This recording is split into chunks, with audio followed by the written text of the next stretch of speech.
Now, black folk will be going into that underclass structure starting in about another 2 years. Once we go into it, we'll be locked and frozen in it by the year 2013 or 2010, that general time frame. You got, we got, all of us got about 2 years to either get our act together or hang it up. If we don't do some very specific things in that next 2-year period, we will not get out of it, and windows are going to close on us. Now, what's going to drive us into this underclass structure? First of all, are the legacies of slavery and Jim Crowism. We are still bearing the burdens and the scars. They were never corrected. That's one of the failings of our leadership in this country. They had the nerve, the audacity to let black folks suffer for 460 years. And at the end of the civil rights movement, rather than going back and saying, let's find out what has happened to black folk for 460 years. Have they been psychologically, emotionally, politically, educationally damaged? Nobody spent 1 minute of time trying to figure out what had happened to black folk over all that period of time. So in the course of the civil rights movement, at the end of it, they say, well, let's pretend that nothing has happened to them, that they were not injured, they were not hurt. And now let's go seek integration and pretend that we're all equal.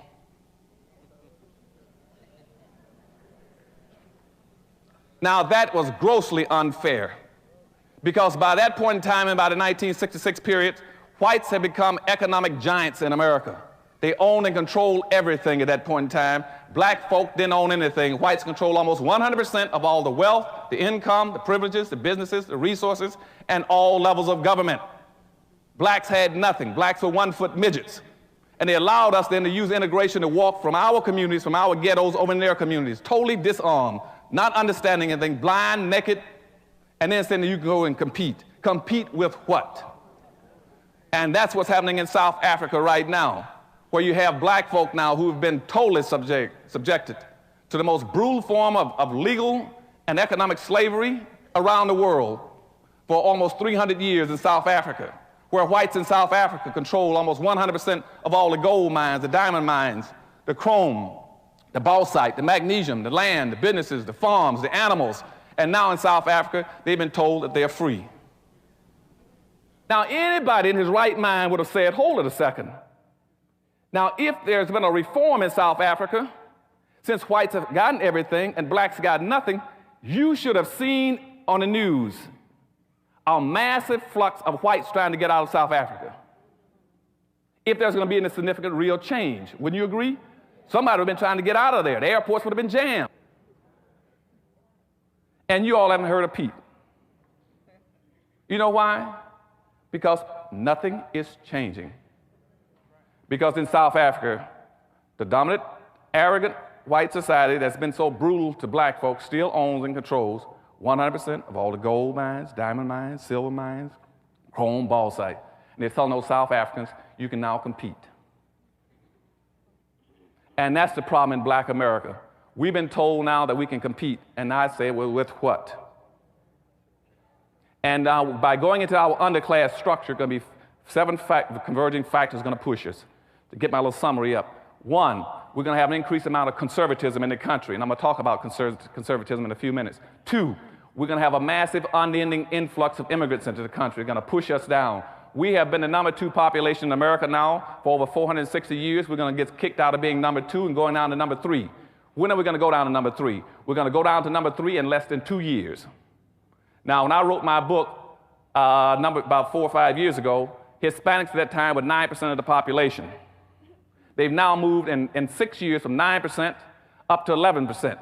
Blacks were 12.3% 6 years ago. They're still at 12.3%. Now you got Hispanics at 11 and blacks at 12.3. According to the Census Bureau 2 weeks ago in Washington, D.C., they anticipate Hispanics passing blacks right on time, as I had predicted. Now, Wall Street Journal, on the left-hand column 2 weeks ago, on the left-hand side of the page, I can send it to you if you want, it says that when Hispanics pass black people, at that time, the whole political structure will shift gears. There'll be a power shift in America. That nobody's going to go to black folk to ask them anything anymore because you're no longer the dominant minority population. They're already preparing for this. They're already creating all kinds of major programs around the country where they will go and check with Hispanics about anything they want to know about minorities. Black folk will get their information through the Hispanic Society. Then by the year 2005, the Asians are going to pass black folk. Then you're going to get kicked from being number 3 down to number 4. At that point in time, you're locked in and frozen because everything you need will have to pass through those 2 groups. And those 2 groups do not have your interests at heart. They don't understand your problems and don't care about it. If you can't compete, they're going to say that's tough. And so what we're going to try to do today in dealing with just that one issue, as well as conservatism and the problems of technology in America that's also going to make us push us in the underclass, is to teach you how to compete. We got to understand we got these problems, but you got to understand where the problems came from. And I want to give you a real fast education today, because the real clue to liberation is not only education, it's re-education. And that's what we're going to talk about this morning. I'm going to show you how we got into our dilemma and how we must get out of it. Nothing has happened to black folk by accident. Everything that's happened to you has been systematically programmed through what I call social engineering. You are a victim of historical social engineering. Now let's go back and start dealing with some of these issues. And a lot of this would you also find covered in my book, Black Labor, White Wealth, and the other 2 books I got coming out this year. One is called Dirty Little Secrets, and the big one is called Powernomics. How do you do it? And Powernomics, if you want to know what Powernomics is, because I'm going to talk about it a little later, Powernomics is teaching my people a new way of seeing, thinking, and behaving. And that's what the whole thing will be about this morning. You got to change the way you're seeing and thinking and behaving. Why? Because I said we've been locked into an underclass structure, because we got 2 major problems in America. One problem is that maldistribution of wealth and resources that I told you about that's in South Africa and America, where whites own and control everything. That's your number 1 problem. The second problem we're going to talk about this morning is the inappropriate behavior pattern of black folk. Those are the only 2 problems you have. I don't care what anybody else talks about in America. It's not worthwhile wasting your time. The problem in America is not drug abuse, crime, low-income housing, public housing, food stamps, welfare, teenage pregnancy. Those are symptoms of a problem. The symptoms are the fact that you don't own and control anything to run you and control your lives. That's the problem. And the second thing is inappropriate behavior pattern. And before I get into inappropriate behavior patterns, let me define that for you. Now, in current day terms, I might call it the Rodney King syndrome. It's pretty familiar to most of you. That's when somebody pulls you out of a car, breaks your jaw, breaks 3 ribs, cracks 2, knocks out 2 teeth, gives you a concussion, breaks your wrist, breaks your kneecap, and stomps you, and you say, why can't we all get along? That is inappropriate behavior. Or if I'm in Detroit, Michigan, when I was there functioning as an assistant police commissioner during the riots, and I was working on riot possibilities and techniques in the city, I get a call down by some people who had been involved in a couple of murders. And he said, look, I didn't have anything to do with it, Anderson. I just there, I witnessed it. I said, what happened? Well, you see, they'd had a disturbance in Detroit, Michigan, and the police broke into a motel and found 2 black boys in there with some white girls. And they didn't like that, even though they were in a black neighborhood. They had paid for the room. It was their right and privilege to be wherever they wanted to be. It was between them and God. But the police officers were white. They were very disturbed about this. So what they did, they took those 2 boys on a Friday, and they beat them all day Friday. And they beat them all day Saturday. Then by Sunday, they had gotten tired of beating them. They said, well, we just go ahead and kill them. And so one of the officers picked up a rifle, and hit the oldest black kid in the back of the head with a rifle. And the kid was only about 22 years of age. Hit him so hard that it knocked one eye completely out of socket and bulged the other eye and broke the rifle stock. And the poor kid fell on his knees and crawled around and found the broken stock of the rifle, and on his knees held it up and apologized for having a hard head. That is inappropriate behavior. The question should have been, why are you brutalizing me and killing me? What have I done to you? And so that's the kind of inappropriate behavior. It's what we've been systematically programming to displaying as black folk in a very highly competitive society.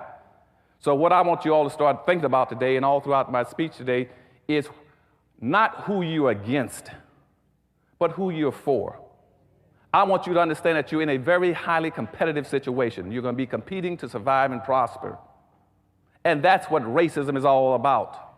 Contrary to what anybody tells you, and I just saw a definition of racism in the Washington Post last week by a noted columnist who's a conservative, and what he was really talking about was prejudice and discrimination. He wasn't talking about racism, but he was mystifying the word. That's why I finally figured out why he's always on the wrong side of an issue relating to black folk. He thinks that a black person can be racist. A black person cannot be a racist. Racism is a power relationship between groups of people. That's all it is. It means where one group of people have control of so much wealth and power and resource that it can deprive, hurt, and injure and exploit another group to benefit itself. Never in the history of this earth have black folk ever controlled that much resources and where they can have gone out of their way to exploit, injure, and do something to whites. So therefore, racism only started in the 16th century when he began to commercialize slavery against blacks. That's when racism started. There was no such thing as racism before that. The other thing, and before I get into my presentation, you got to understand racism also comes from the word race. Race means group. So whenever you hear people talking about now, you cannot prove racism because somebody fired you from a job, they are absolutely right. And the power structure and all the white think tanks in Washington know that. That's why you can no longer prove racism, because racism does not apply to an individual. It applies to a group. And because I discriminate against you, that's individual, that's personal. It's not group-based, and so you can no longer prove group-based discrimination. The second thing about the word race, remember also, which is very important for our discussion today, is the word race means being in competition. See, they didn't pick house, tree, car. They said racism. Race means being where people are competing from here to there. And we are in competition. That's what racism means. Black people must learn how to compete or survive, or not compete and perish. And so this morning we're going to start talking about what we got to do.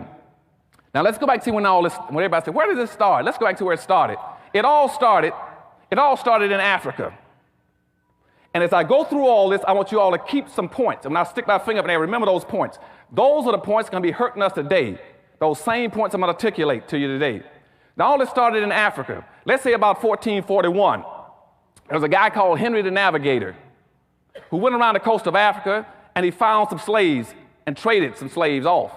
And he brought them back to Europe. And he took them back to Europe and he gave them to the Pope as gifts. And the Pope in the Catholic Church was so beautifully appreciative of these slaves that he then said, since you've given me these slaves, what I'm going to do now is award you 300 miles of the coastline of West Africa, which is now called the Gold Coast. So Henry the Navigator was given land by the Pope, the Catholic Pope, and the Catholic Pope didn't even own the land. But he gave him all the rights of 300 miles of coastlines of West Africa. Said it belongs to you. That was in 1441. And so and Henry the Navigator was a Portuguese. So he began to try to encourage other Portuguese to go around and try to find some more slaves. So this is a good thing. We own all that land around there now. By 1487, the Pope then said, so many people began to pick up slaves. He says, what I'm going to do now is put out a public declaration and officially declare slavery to be a legitimate enterprise. And the Catholic Church was the first one to do it. Now, why is this important?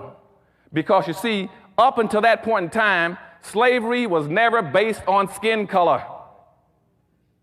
Slavery was based on three things to put you into slavery. One was an indebtedness, where you owed somebody something and not paid it off. Two was that it's through religious persecution.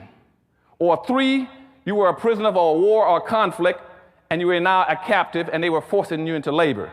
Those were the only three reasons you could get into slavery, until the Catholic Church put out this declaration.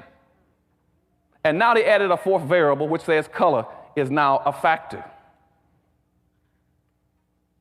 Now that's very important, because the Catholic Church now had, in previous slavery, in earlier parts of the century, let's say immediately after Christ was born, the Catholic Church played a very pivotal role in saying, as a religious institution, we got an obligation to represent those who were enslaved. And the Catholic Church set up a system that they would go through, whether it was a Greek slave or a Roman slave. They looked after the rights of the enslaved, protect them, saying that even if you're a slave, there are certain things that people cannot do to you. The Catholic Church accepted that responsibility. Now, the Catholic Church now has condoned black enslavement based on skin color. That was totally different. But also, the first thing they did, they abandoned any interest in representing the interests of the enslaved, even though they had done it for everyone else. And all of a sudden, the problems began to develop in Africa. Other religions began to join in. So people say, well, Dr. Anson, how were they able to enslave us? Because we were doing some things wrong in Africa. As the other religions joined in to start enslaving blacks, so did other nations, so did other ethnic groups. And black folk were totally ill-prepared to deal with it because we had been doing some things wrong in Africa ourselves.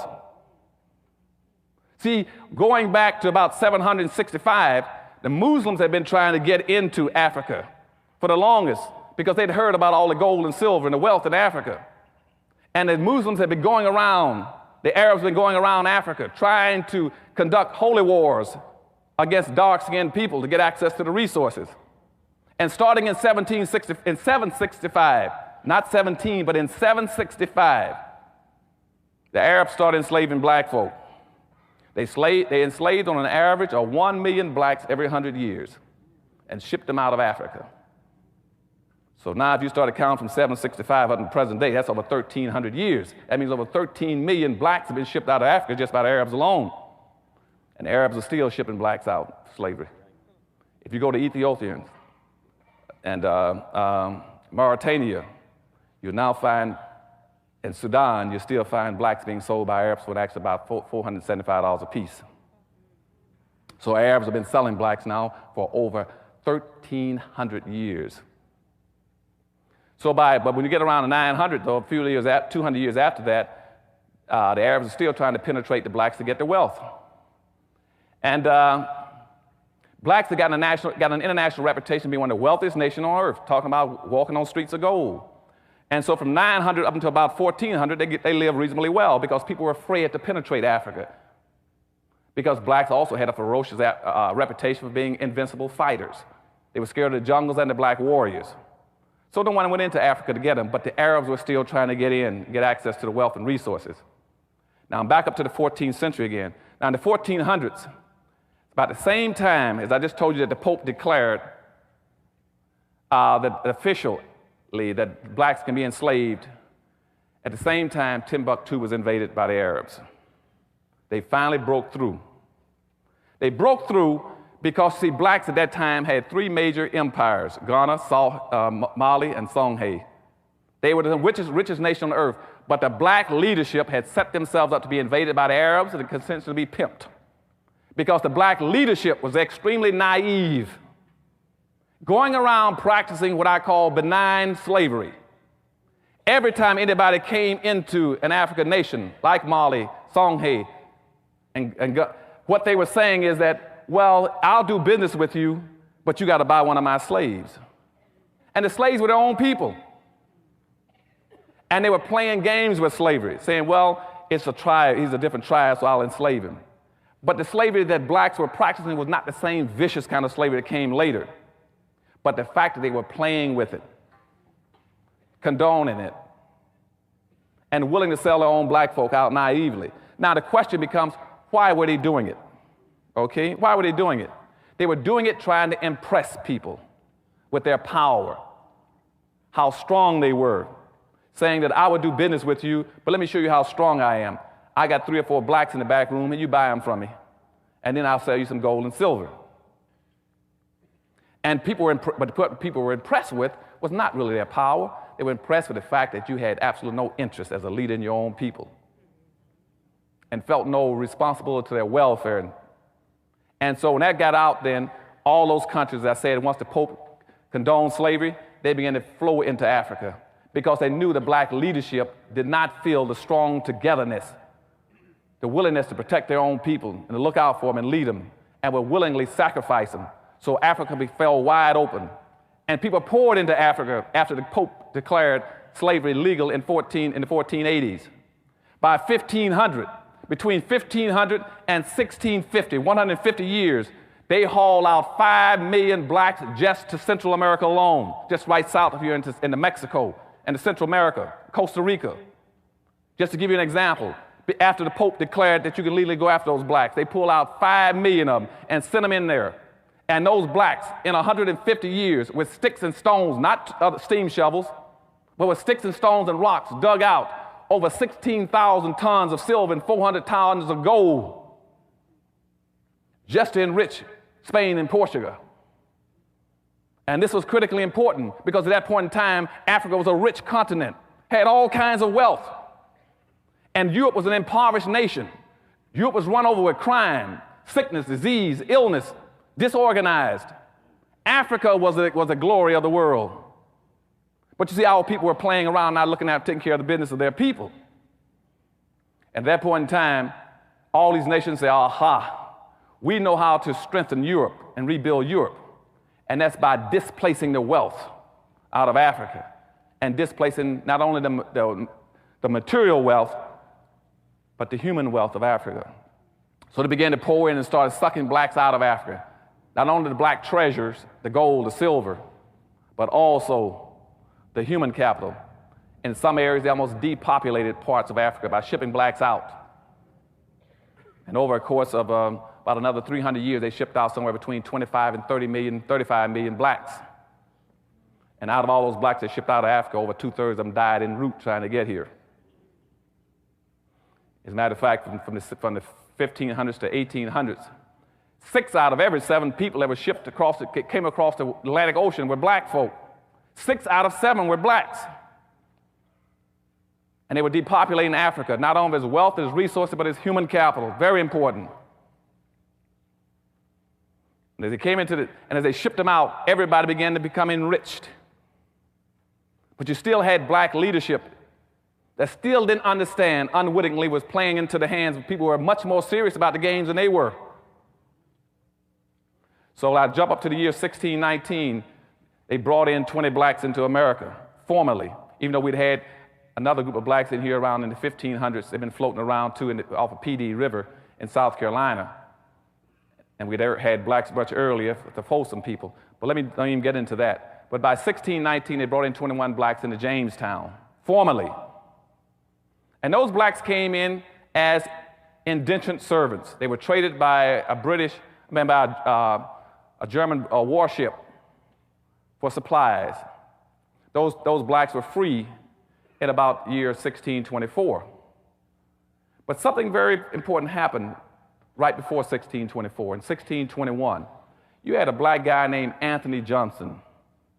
Anthony Johnson came to the United States in 1621, came in from England as a free black. At the same time, you had those other 20 black slaves brought in here in 1619, the first 20 blacks. But this black came in as a free black in 1621. He came in, and then since he was coming in from England, not from Africa, he then declared himself a free black, declared that he wanted head rights. And head rights in those days says anybody coming to the country can get 640 acres free right off the bat. Then plus you can get another 500 to 600 acres for every slave that you own. He immediately went and had 13 blacks. He brought in then, we got him 13 black slaves. And he's black. So within a few years, about 15 years, he was one of the richest blacks in the colonies. But he was enslaving his own people. Now, going up to 1638, Maryland colony then put out a public edict that laid the cornerstone for racism in this country, saying that now that black folk coming into this country and they began to intermingle with whites and socialize like Johnson and trying to integrate, we got to pass a new law. So the state of Maryland put out a law called the Doctrine of Exclusion. The Doctrine of Exclusion says that no black shall be permitted to enjoy the fruits of white society. That was in 1638. Now, Johnson still had it. He's really built up his land now. He had all kinds of land and a whole bunch of slaves, getting close to about 70, 80 slaves now. And a white guy went over to one of his plantations. And one of the black slaves there, named John Castor, asked him, says, why am I a slave here with this guy? He says, I didn't know that. He says he owns me for life. How does he own me for life? And the white fellow who was a plantation owner also said, look, he doesn't own you for life. You know, didn't you contract for indentured servantship? Indentured servantship normally runs 5 or 7 years. What do you mean he's got you for life? This black guy said, I've been working for this for this Anthony Johnson, this black slave plantation owner, for almost 27 years. The guy said, well, just run off and leave. Forget about him. You don't have to keep working for him. So the black slave, John Castor, ran off. But guess what happened? Anthony Johnson then went to court, and he sued the white plantation owner who had encouraged the black to run off. Sued him in court, and the court accepted Anthony Johnson's claim against this black slave, saying that he owned that slave for life. Now, what happened there never had ever happened on the history of the earth with black folk and in this country, where all of a sudden a person laid claims against an individual for the rest of his entire naked life. And it was a black man. And once that court decision was made, whites picked it up and said, aha. So by 1665, all the states then started passing enslavement laws. They went back and took the doctrine of exclusion and say, now, the doctrine of exclusion with Maryland says that black folks shall always be excluded and never be permitted to enjoy the fruits of white society. But after listening to the court decision for Anthony Johnson, we got a good thing going now. So they took that same doctrine and expanded it. And now the doctrine says that not only should black folk be excluded, subordinated, non-compensated, non-competitive managed workforce for the personal comfort and wealth building of white society. That became the enslavement codes, both explicitly and implicitly. And all the states began to enact it then, based on Anthony Johnson's ruling in court that he owns another black person for life. Now the system picks up. We jump now up to about 1704. 1704, there's a black kid. There are a whole bunch of slaves coming in from Africa on a slave vessel called the Eagle. The Eagle is heading towards America. There's a young black boy on there, along with some other older slaves. The slaves decide to revolt on the ship. And they took over and knocked the captain down, took over the ship, and took the weapons, and we're going to fight to take over the control of the ship and head it back towards Africa. And as one of the older slaves grabbed a machete, and he said he's going to kill the captain so they can completely have control of the ship, as he swung at the captain, a young black slave jumped up and got in there and protected the captain and took the blows himself, which chopped off one of his arms and protected the captain. And by protecting the captain was able to recover the control of the vessel, put down the insurrection, and they then hung all the blacks who were trying to revolt, except a young black kid who was only 19. When the captain got to America, he gave him to supposedly a benevolent slave owner and rewarded him with recognition, and says that after he's been educated and recovered from his wounds, that he's to be set free. And again, this young boy, he placed more importance on protecting other people than getting his free people out of a dilemma. But he was rewarded and recognized for it. And he personally benefited at the expense of his own people. That was in 1704. 1705, the colonies said, what we need to do now is pass slave codes so we can regulate slaves' behavior, period. Slave codes were passed to tell you exactly how every black person must act in America, what he could not do, and what every white person must do to make sure black folks stayed in line. Then they passed another law at the same time with it, which is still in effect today. It was called the Diversity Act of 1705. You all call it multicultural and cultural diversity. You all understand what I'm saying to you? I want you all to understand history. If you ever want to figure out how to get out of your dilemma, never spend your time trying to work with anything unless you know how it got into place. And then you take it out of place. The multiculturalism and cultural diversity started in 1705. They passed a law at the same time saying, how do we control black folk now? They said, now that we got all these blacks coming to the country, we got a good thing going.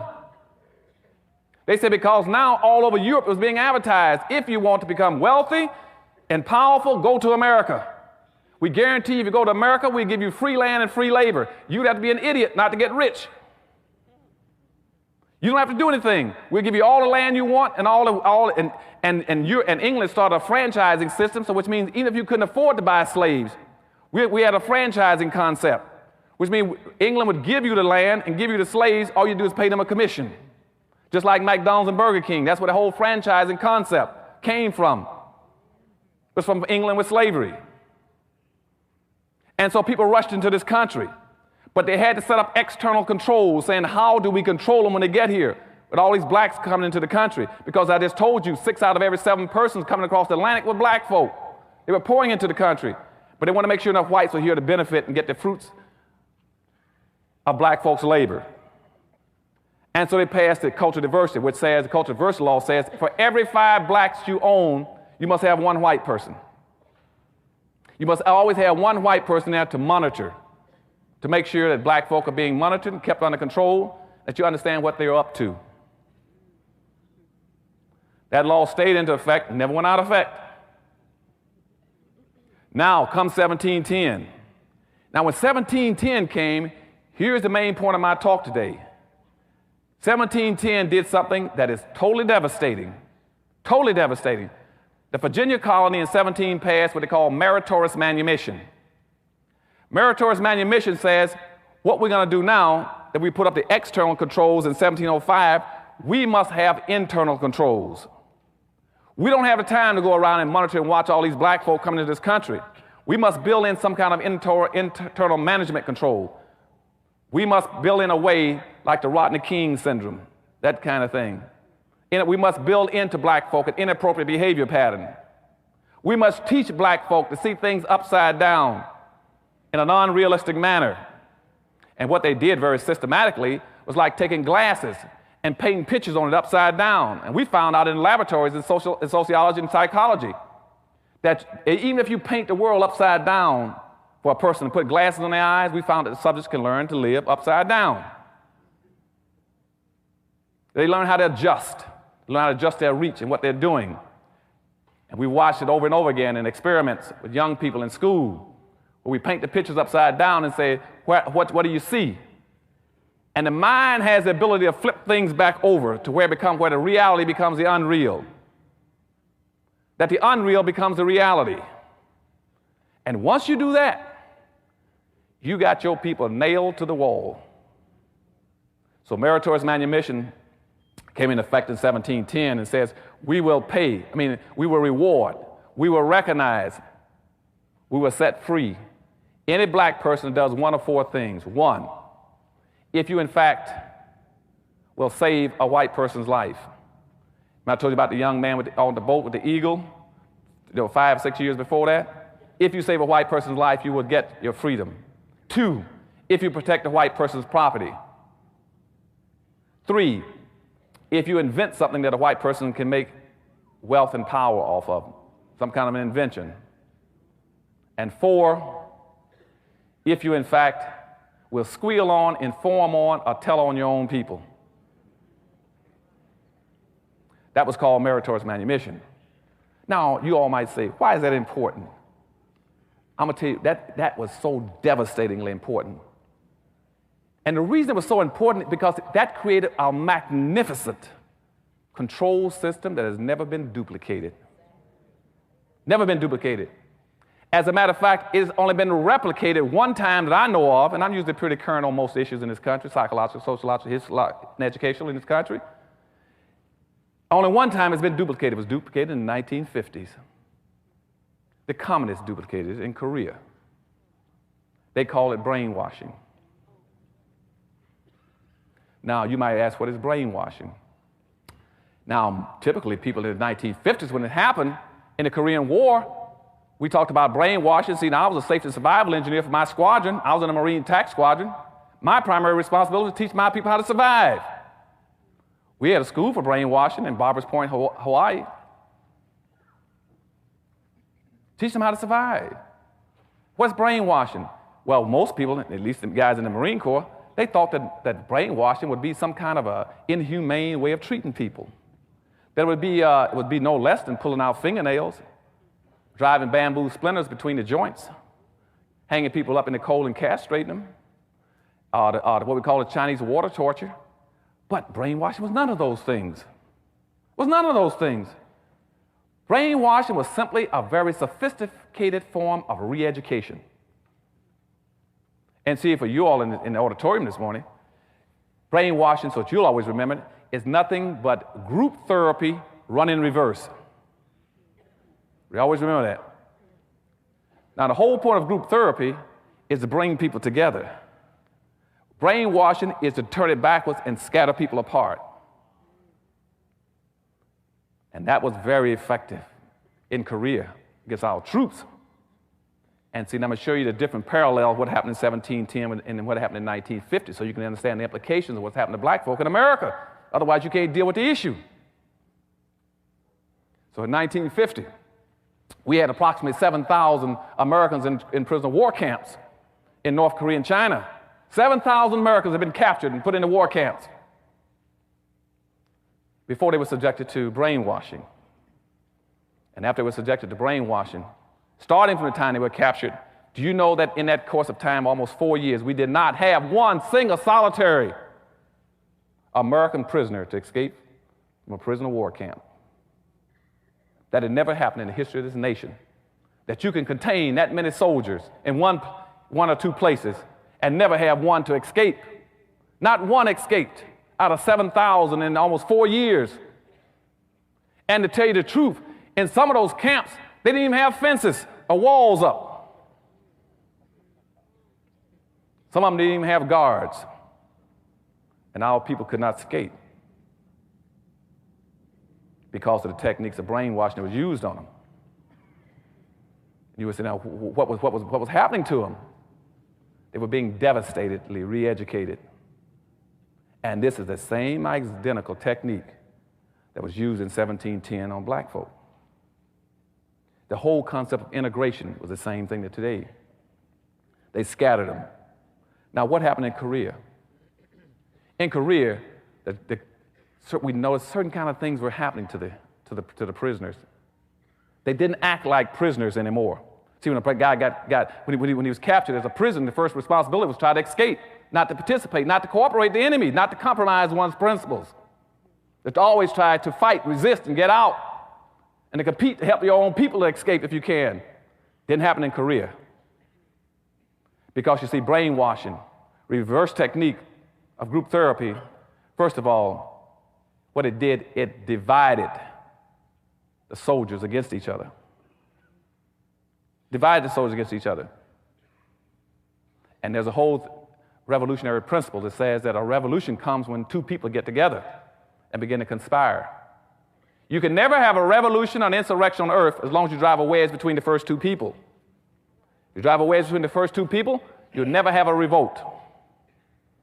And in Korea, we never had a revolt. Secondly, people can only organize if they get together. But see, what the communists did, they started an information system, a squealing system, an informing system.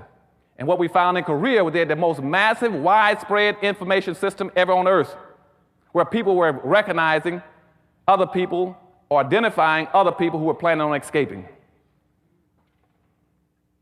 And what the communists were doing was telling people, look, you all got a responsibility now as a prisoner. If you hear about another prisoner talking about escaping, it's your responsibility to inform on him and tell on him. And if you do that, we'll reward you. You get an extra candy bar and apple. And once that happens, you see pretty soon, the soldiers didn't know who to trust anymore. They didn't know who to tell anything to if he was planning on escaping. Who did he tell? He didn't know when the other guy was going to turn him in for a reward. And so the organization broke down, and they quit communicating and sharing information to each other. Because all of a sudden you were planning on escape. Next day someone drags you out in the cold, strips you down, and pours ice water on you at 26 below zero because somebody just turned you in for an apple and a piece of candy. And see, that's what happened in meritorious manumission in 1710 when blacks were being rewarded for turning in other blacks. See, also what it does, it not only does now it stops your communication, it stops your ability to organize, but also it broke down what we have to have as a sense of community. In none of those camps did they have a sense of community anymore in Korea. And without a sense of community, you have no way of doing the things that have to be done as a human being. And so in the prison war camps in Korea, all of a sudden the camps became filthy, the black camps. Nobody built latrines. Nobody made sure there was food and blankets passed out. Nobody took care of the sick. Because you don't have a community anymore. Without a community, you can't do anything. So we didn't have a community in Korea, in the camps. And out of the 7,000 prisoners you had in Korea, almost half of them died. They didn't die because anybody shot them. They died from the fact that they were unable to function appropriately, to take care of themselves, to function as a community. They no longer had what you got to have and what black folk had taken from them through meritorious manumission. See, once you get a community, the next thing you must have above that is your trust. You cannot have trust if you don't have a community. I always hear black folks say, Dr. Anderson, all the things you say are true, but how can I get together another black folk when I don't trust them? You don't trust them because you don't have a community. And and above trust comes cooperation. But Dr. Anderson, I don't want to work with him. No, because you don't trust him. So it goes community, trust, cooperation. And that's what they did in Korea. They killed the community. The black soldiers no longer had a community, and prisoners no longer had a sense of a community. They no longer had a sense of who they were, what they were about, the business of, and who they were. And all of a sudden, that kind of an oppressive system of rewarding people for identifying with the enemy, and that's what the Koreans were doing, saying, you identify with us, and we'll reward you and give you a can and an apple. And when they started rewarding people, the community was destroyed. And their soldiers fell apart. And over half of them died. And so the next thing that happened to them is what also happened to the black community. After 1710, they moved into a thing what we call give-up-itis. All of a sudden, the soldiers in Korea, in those camps, no longer cared about anything anymore. So when I come into the Crenshaw district and I say, why don't you do this? They say, well, we don't care anymore. Same thing happened in the prisoner of war camps. The soldiers didn't care. And once they lost caring, they were through. Nobody could save them anymore. And at night, over 40% of those soldiers would pull blankets over their head and just sit there in the corner and die for no apparent reason. Not for physical reasons. It was called give-up-itis, and you've seen it in hospitals. That's when a person would die long before he's supposed to. And you ask why. When a husband passed and the wife would die 6 months later, 3 months later. Not for any medical reason, because they no longer have a will to live. And that's what happened in those camps. We lost over half our soldiers because they lost their will to live. And see, after meritorious manumission was put on black folk in 1710, black folk, a lot of them began to lose their will to live and to care and be responsible. So jumping back to 1710, so you understand what brainwashing is and the effect on black folk. I want you all to understand that was a re-educational system. So when that happened in 1710, the word spread. And down in Jamaica, there was a fellow named Willie Lynch that heard about it. And he was already running a seasoning school for slaves in the South, in Jamaica. So then he caught a boat and headed for America, headed for Virginia, where the meritorious manumission had been initially enacted. He got there in 1712. And just like the communists did in Korea, he came up with the same expression, gentlemen, I'm here to take care of your needs. I can show you how to do what you want to have done.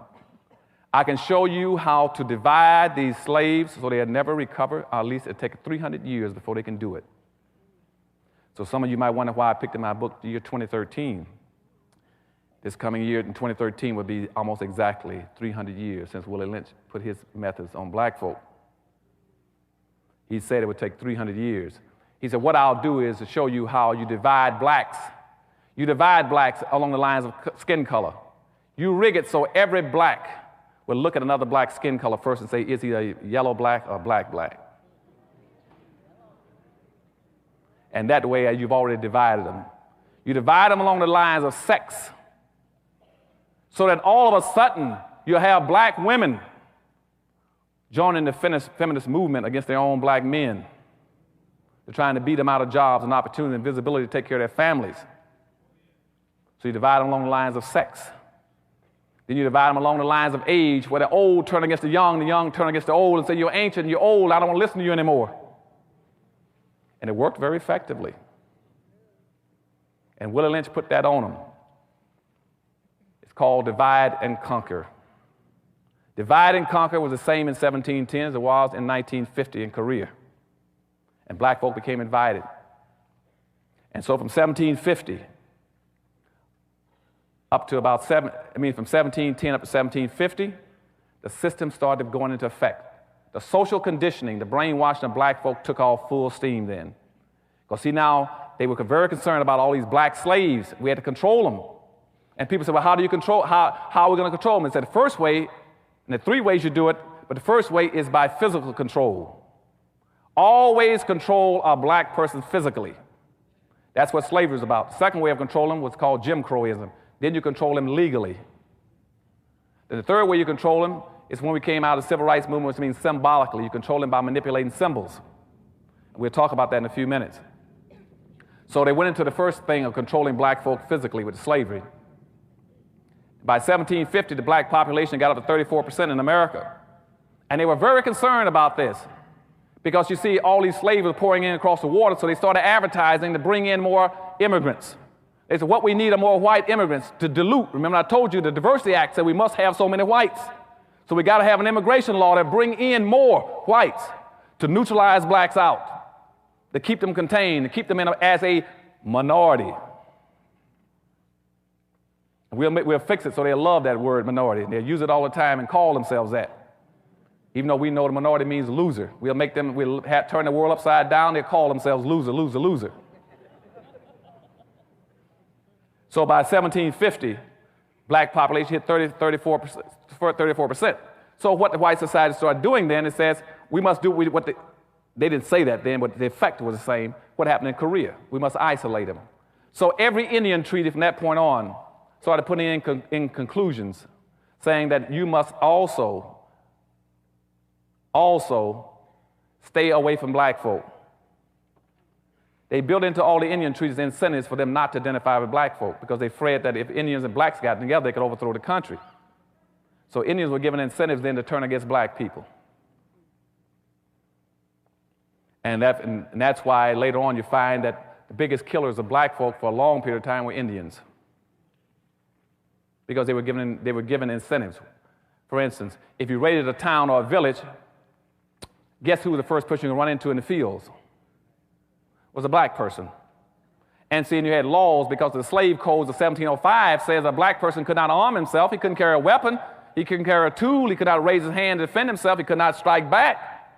So Indians said, hey, we got a good guy to raid. I mean, this is like shooting ducks. And the whites knew that. When they put the blacks out in the field, they used blacks for burglar alarms. So every time there was an Indian raid, they the ones who went down first.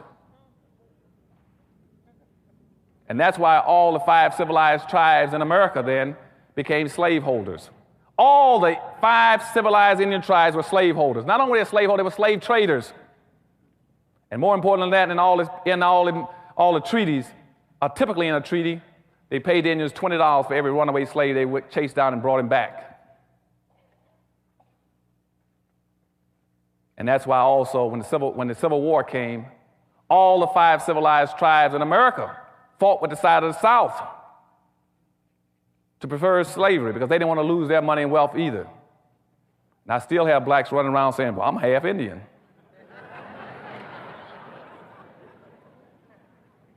Nobody wants to be black. I mean, even if here's people that have been misusing your people too, but you don't want to be it. They'll tell me about how, well, I'm 3/4 white. I can't stand black folk. I'm 3/4 white. I said, well, why would you want to be white rather than blacks? I said, blacks didn't enslave you. Blacks didn't Jim Crow you. Blacks didn't castrate and lynch you and exploit you. And see, that's that upside down, we make black folks see things upside down and wrong. It's inappropriate behavior. Inappropriate behavior pattern was instituted on us to make sure we saw everything backwards. That way when we ran, we thought we were running the right way, we were running the wrong way, and they knew it. And that's why you later hear me tell black folk all over America that my people, black folk, are doing everything wrong. They're not even doing wrong right.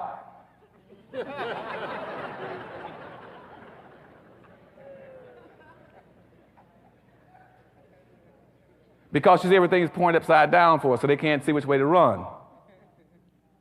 And so at that time, in 1750s, the colonies then tried to figure out how to contain the whole issue. So we got our controls in place, we got the social conditioning in place, and I think we got blacks pretty well where we need them. We got them nailed down. So then they then started telling England, don't send any more slaves over here to make sure it works. So Continental Congress sent all kind of letters to England saying, don't send any more slaves to make sure our system of control works. But England said, no, I'm going to keep sending them because we're getting rich off of it. England said, we're making a fabulous amount of money because we set up the Navigation Act in 1650, which says, I don't care what you all produce in America, it must come back to England first to be processed, and you all buy it back from us. And when you buy it back from us, we're going to charge you 3 or 4 times the price of it. And so when England decided to have a Revolutionary War to break away from England, they didn't put that in the history book, what the real reason they want to break away from England was for. 1, because they were scared to death of black folk getting free over here and tying them with the Indians. 2, they wanted to reverse that whole shipping process, saying that if we made all the products in America, we raised the cotton, the corn, the beans, the rice, and everything, why are we sending it to you and buying it back from you? So that's what the Revolutionary War was over. And plus, England was also getting rich off the slaves because, see, England was only paying $25 to $35 a piece for every slave they were buying on the west coast of Africa. $25 to $35 a piece. But they created a system called capitalism, which says that I also want a 1,500% return on my money and my investment, which means if I pay $25 for a black slave on West Africa, I want to be able to sell them in America for $400 to $500 a piece. And so England was becoming a very rich and powerful nation. It's like most of it. But that was not only England, but you had all the other slave countries became rich. That was Portugal, Spain, England, Germany, and the Arab nations. All of them were becoming wealthy off of black folk, off a combination of 2 things, extracting the wealth out of Africa, the material wealth, and selling the human labor. And after the Revolutionary War, the first act of Congress, as soon as they set up a Congress in the United States, the first act of Congress said, let's solve this problem with the slaves. So the first thing they did was pass what they call the First Immigration Act that says this is a white nation, and the quota on blacks coming here other than as a slave is 0. 0, zip, none, nothing. And that stayed in effect until 1966, when it was raised to 1/2 of 1%. And I still see black folk displaying inappropriate behavior. They can't figure out why you cannot get Haitians into the country. I said, God knows, don't you know what your law is? The reason you cannot get Haitians into the country is because they're still fearful of you getting a large, significant black population and being a threat to the society. I said, anytime you got boats floating around off the west coast of Africa for 3 months, you had over 3,000, 4,000 blacks on there who were sick, starving to death. Not one single country offered to bring them in, not this country. At the same time, this country has had refugee programs for every racial and ethnic extraction on earth but black folk.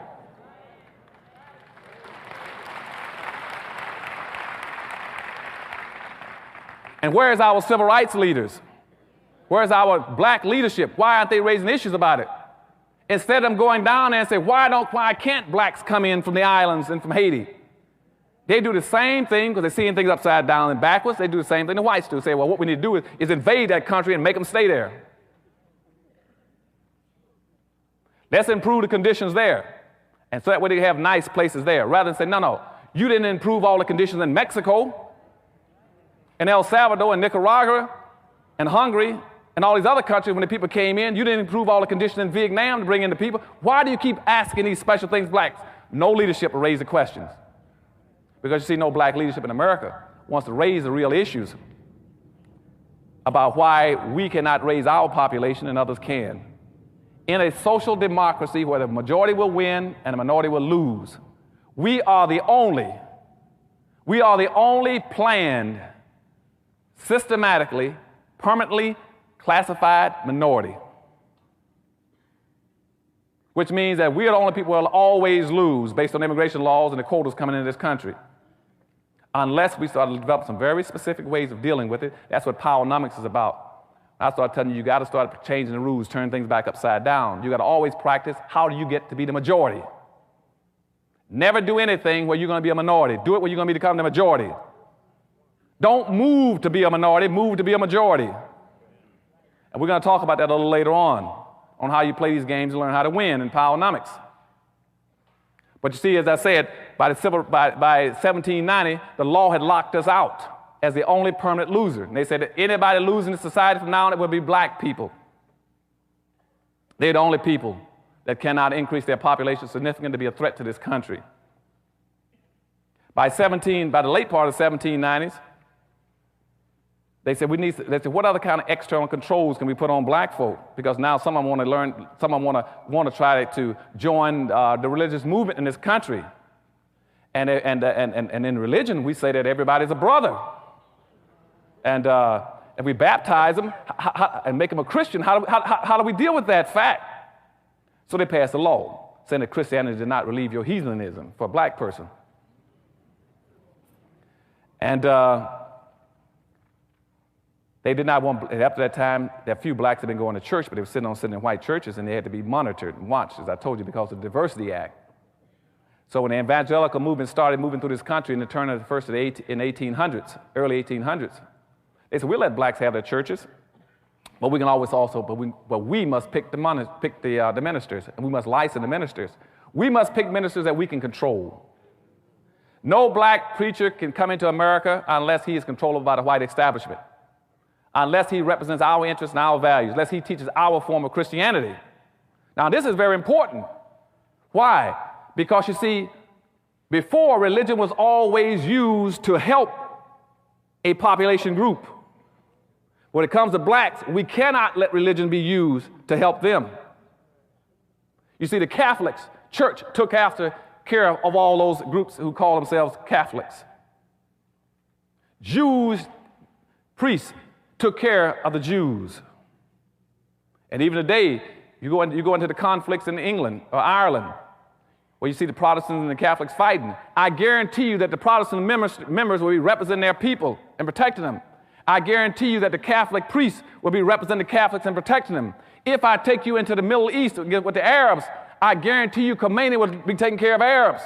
Only in America can I find black ministers who can be bought and sold to be against their own people. Nobody else will let you do that. No population will tolerate that except our people. And that's what I call inappropriate behavior. Inappropriate behavior pattern when you let your own ministers sell you out. It's not in your best interest. What I mean by sell you out is because by the early 1800s, the whites said, well, we're going to have black ministers. We're going to have to Christian them to make sure they do what we want to have done. They must teach Christianity the way we want it taught, to where it is an external control device on black folk. They said, what are the rules? One, that every minister we license must teach black folk. If you talk about the slave and the master in the Bible, that you're talking about the white man and the black man on earth.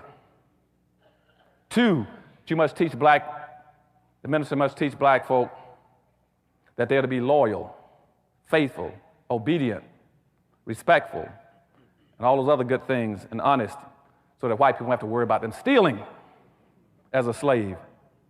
Because, you know, black slaves had a nasty habit of going around stealing scraps of food because they were starving to death. And they would tell them they must be industrious. But you see, white folk wanted you to work a little harder. So they use the term, he's a lazy slave. Now, anybody in his right mind got more than a third grade education would say, why would a slave want to be industrious? Why would you want to work hard as a slave? What's in it for you? Are you going to get released early? You can get a pension? Social Security or retirement? But they always got this thing about why he's a lazy slave. I even got a black writer who writes about that day. Part of the problem is the blacks were lazy slaves. He should have been lazy.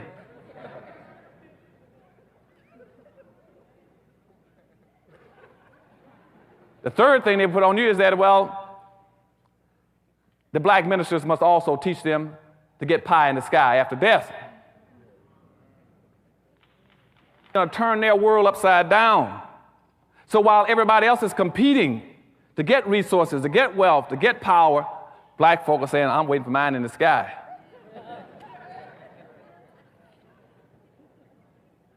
They said, well, the role model would be Jesus Christ. Jesus Christ and all the Jews were very powerful people and had money. Solomon was the richest man on earth. You go look at Matthew, I think Matthew 23, when they start talking about the talent, where the different slaves had talents. And two of them went out and developed their talents and multiplied and made something, and one buried and hid his. Because they knew there would be that black one, to be that last one, go out and hide it.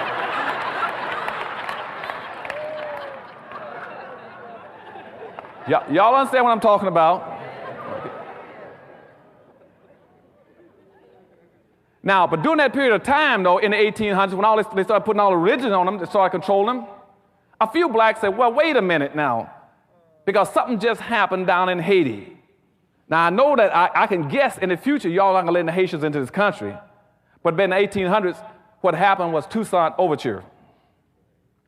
Toussaint Overture took his little band of rabble-rousing blacks in Haiti and beat the devil out of all the French troops. Ran them raggedy. Beat the devil out of them. Now, that was important because, for two reasons. First of all, that is the only time in Western history where the white society blinked and black folk took advantage of them and beat them. Y'all remember that? Only time in history that blacks ever broke free of that conditioning system I told you in 1710, the same one they used again in the Korean War. And again, the reason I want to point out that system to you, that brainwashing system, why is it so important? You all remember this, and why it's so important. And that's why I must give the dominant white society praise for this. I mean, they're some very smart people. Very smart. Why did I say that? Because, you see, the people that put that system on black folk in 1710, they had the equivalent of a third or fourth grade education. And here we are today, 250 years later, or 200-some years later, almost 300, and black folk with doctor's degrees and master's degrees can't even figure it out.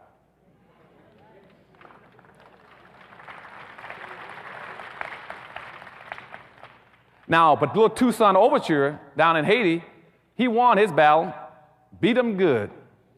Now, that meant when he beat him, though, they finally tricked him and said, well, now that you've beaten us, wouldn't you like to come together and integrate? He went to discuss it with them at a meeting. They captured him, put him on a boat, and shipped him to someplace in Europe, some country in Iceland, one of those, I think Finland or someplace, and they froze him to death up there in the prison. Because he went to co-op, and I told you in Korea and the brainwashing techniques, there's another principle that says that anytime you want to control anybody, I can control anybody who's willing to talk and compromise and discuss with me. I can get him to compromise. And see, what we're trying to teach our soldiers was called a code of conduct in Korea, which says never talk to your enemy unless it's on your turf and your terms. And see, right now, I'm assistant police commissioner, I'm working as a therapist for prisoners. Anytime I get somebody to communicate and talk with me, I got him. If he'll speak to me and answer my questions, I got him. Sooner or later, he's going to break down and tell me what I want to know. The way you resist is you don't communicate. You don't compromise your principles. They can never beat you then. And see, and that's how they got Overture. They asked him, don't you want some integration? Like they told our leaders the same thing. Now, there were some other blacks who jumped up and said, I'm not going to go for that okey doke. And one of the first ones in 1800 was Gabriel Prosser. Gabriel was an extremely smart black guy. He says, I just heard about what Toussaint Overture did down in the islands. And said, if Toussaint can do it, I'm going to do it here. He said, I'm going to do the same thing. And he did some planning, and you couldn't believe. He worked, he planned, he schemed. Prosser really worked on his thing. And he planned one of the most devastatingly, strategically well-planned insurrections on earth. Now, but before I tell you what he did, let me go back and make this point. I tracked between 1710 and 1860, and we had a possible 150 to 200 possible slavery votes. And in all 150 to 200 of them, a black person squealed in every one of them and got his meritorious manumission and his Willie Lynch badge card. And so when Prosper was trying to pull his together, he planned his scheme. And on the day he was supposed to have his big revolt, would you believe one of the most severe storms that had ever hit Virginia came in and washed out most of the land and roads and bridges, and Prosper's group couldn't get together at their gathering point because they were planning on hitting three things. They were planning on taking over the penitentiary in Richmond, they were planning on taking over the armory, and they were planning on attacking the town and annihilating the town, everybody except the Methodists and the Quakers who had befriended them. And the storm struck just as they're going to assemble. And only 300 showed up, and Prosper said, well, since only 300 of us here, let's put it off until next week when the land is dry and clear. And within 3 days, a black person squealed. Prosper was arrested along with 35 of his supporters. They were executed, hanged, and heads chopped off and put on poles. But the two blacks that did the squealing, one was called Tom, the other was called Pharaoh. And I don't know, God knows it because I don't know. Why is it when you name a black person Tom, you almost guess he's going to do something? Now, I don't know, and I don't mean to put down anybody named Tom, but there's something about that name. And Pharaoh itself is not too much of an exciting name. I wouldn't trust that name either. If somebody, my mother named me Pharaoh, I'd know I'm in a world of trouble too. But anyway, Tom and Pharaoh turned in Prosper. They executed Prosper, chopped his head off, along with some other, and hung him up on poles.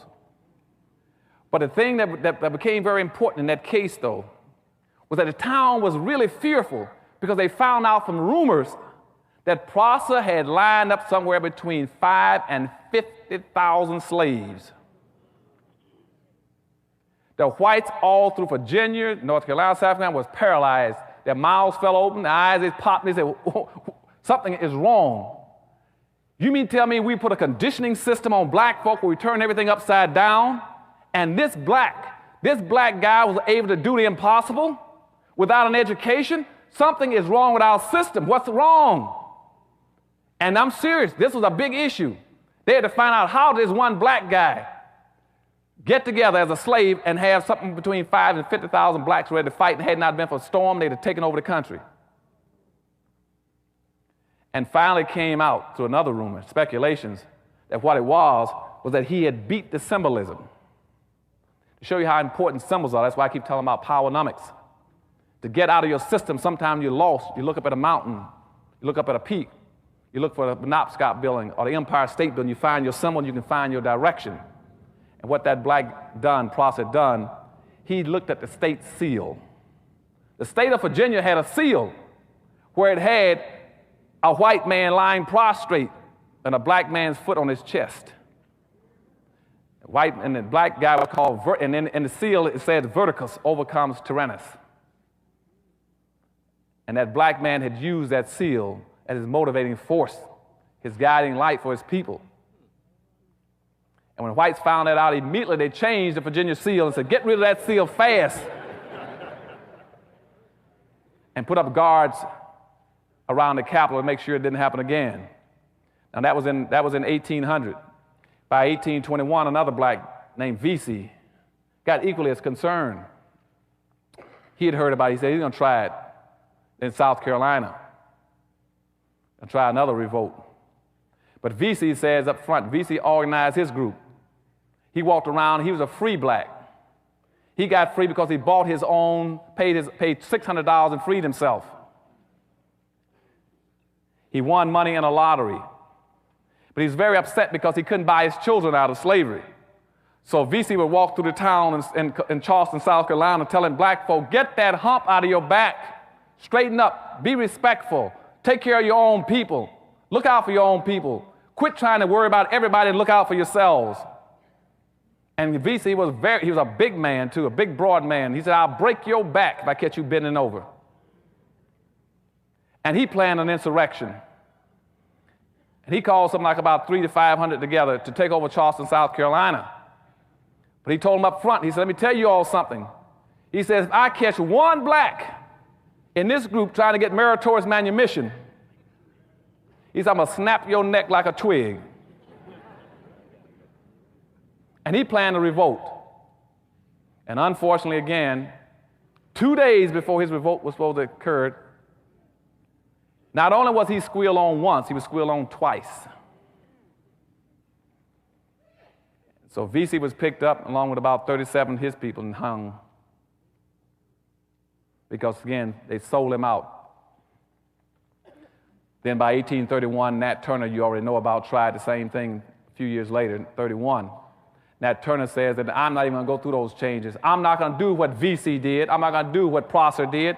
I'm not even going to play that silly game. He said, what I'm telling you I'm going to do? He said, I'm going to break out of here. I'm getting me a knife, gun, sword, stick, tools, bricks, anything I can get. I'm killing anything I see that moves, crawls, jumps, walks, or talks.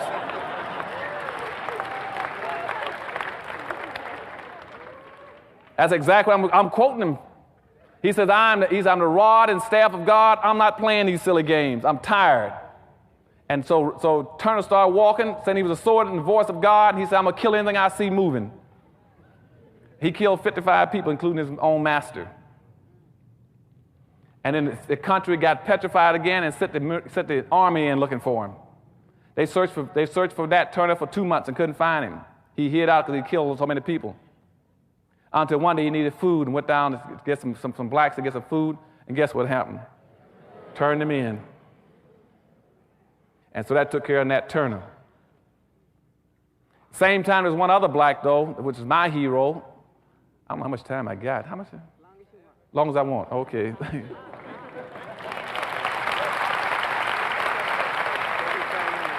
Okay, thank you. You see, you all are so nice. That's why I love coming to this city. Boy, I swear. I love you. I'm going to move out here pretty soon.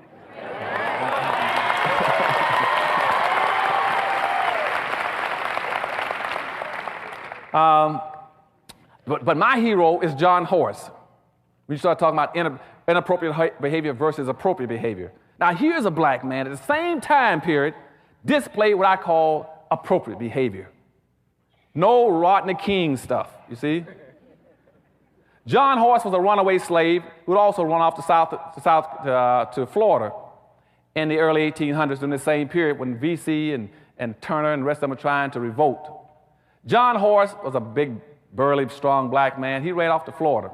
Contrary to what you hear all the time in the media about the Underground Railroad, all blacks trying to get north, get to the promised land. That's a part of that myth.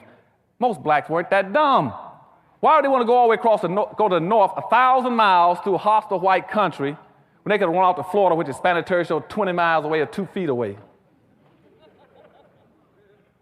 So some of the smarter blacks of our relatives ran off to Florida because that was Spanish territory. And they got down and they interbred and intermixed with the Seminoles. Now, you all might ask me why about Seminoles. Now, Seminoles were also against blacks, a lot of them, but a lot of them were not. Seminoles were the most receptive Indians to do anything with blacks in the country. Why? Because you see, the word Seminole means runaway slave. Okay? And they were also runaways. They interbred with blacks. They were a mixture of blacks. So they were very receptive to black folk. And so they started fighting in that area to fight the United States because the United States, they wanted to go down there and try to get the slaves back. And that's what they were sending General Andrew Jackson to Florida for, to get the slaves. Because you see, blacks down there were coming across the border periodically with the Indians, raiding and killing whites and getting their people free. Now, why is that important? Because you see, when I talked about early inappropriate behavior in Africa, the reason they enslaved black folk originally was because our leaders in Africa had given the impression that I don't care about other black folk. And they hauled all those blacks around the world because they knew in their hearts they would never see a shipload of Africans coming to get them back. They never suspected that Africans would come to save Africans. But that's why they didn't try to enslave Indians, because they knew if they didn't enslave Indians, Indians would come get their people. But they knew that black leadership in Africa had already said, you can have them, I don't want them, I won't come to get them. And so when the blacks went off into the South, into Florida, they were coming across the border, raiding those plantations along Alabama and the Georgia border there, South Carolina border, taking their people, taking them back to down to Florida, getting them free. But John Horace was a leading hero to me. Now, this black hooked up, he became sort of like the second in charge in in Florida. The chief at that time, during the 1820s and 1830s, was a chief named Osceola. Osceola had about 3 sons that were very active also, fighting white intrusion into Florida to get the slaves back. His number 1 son was a white, a mixture of black and white. His name was Wildcat. And Osceola himself, if you all don't know it, Osceola was married to a black woman. You might see Osceola's pictures in all the museums as an Indian. They don't ever tell you that he was married to a black woman and had a mixed group. And he married to a black woman. His black woman's name was Morning Dew, if you're interested in knowing it. Morning Dew was the one, and that's what triggered the Seminole Wars. They don't tell you that in your history books either. So going back and forth down there, they were trying to get the Indians back. Trying to get the slaves back from the Indians. And they kept sending the federal troops in there. And Andrew Jackson was one of the primary generals that always wanted to go out there and fight Indians. He loved to fight Indians. He's known as the Indian fighter. And that's why you have Jacksonville, Florida. Because he was going in there, again, fighting Indians and trying to get blacks back. And on the Chattahoochee River, right outside Tallahassee, they had a fort there called Fort Negro, where most of the blacks were living, staying there. And they sent the federal troops down there to get the slaves back. Then the federal boat came up the Chattahoochee River to Fort Negro, and most of the blacks were out with the Indians raiding and fighting, and left the women and kids there. And so the federal troops fired on Fort Negro, 1 shot, and a shot rolled into the armory and set off the explosion and blew up the entire fort, and was nothing in there but black women and children.